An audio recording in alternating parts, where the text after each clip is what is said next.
ఈరోజు night rice ఇంట్లో ఎక్కువగా పెట్టేశాను. రైస్ చూస్తే పడేయాలనిపిస్తలేదు. ఇట్లా పడేయకుండా నేను కారం రైస్ చేద్దామని చెప్పేసి ట్రై చేశానండి. ఎలా వస్తుందో ఏంటో అనుకున్నాను.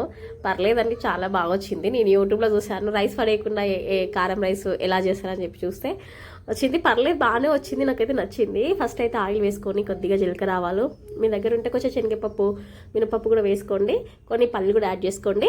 తర్వాత కొద్దిగా కారం పొడి, కొద్దిగా సాల్ట్, తర్వాత కొంచెం అంతా వెల్లుల్లి ఉంటుంది కదా, వెల్లుల్లి కొంచెం కచ్చపచ్చ దంచుకొని వేసుకోండి. కొద్దిగా ఫ్రై అయిన తర్వాత మనం రైస్ అనేది నైట్ ఉడకబెట్టుకున్న రైస్ అనేది ఉంటుంది కదా, దాన్ని మొత్తం స్మాష్ చేసుకుంటే ఈ విధంగా పొల్లు అయితే వస్తుంది.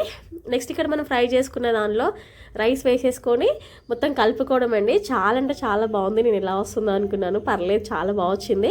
ఆ కారం రైస్ పైన కొద్దిగా లెమన్ పిండుకొని ఆనియన్స్ పెట్టుకొని తింటే చాలా బాగుంది. నిజంగా ఎలా వస్తుంది అనుకున్నాను. పర్లేదండి, చాలా బాగుంది. మీ ఇంట్లో రైస్ మిగిలితే ఈ విధంగా అయితే ఒక్కసారి ట్రై చేయండి.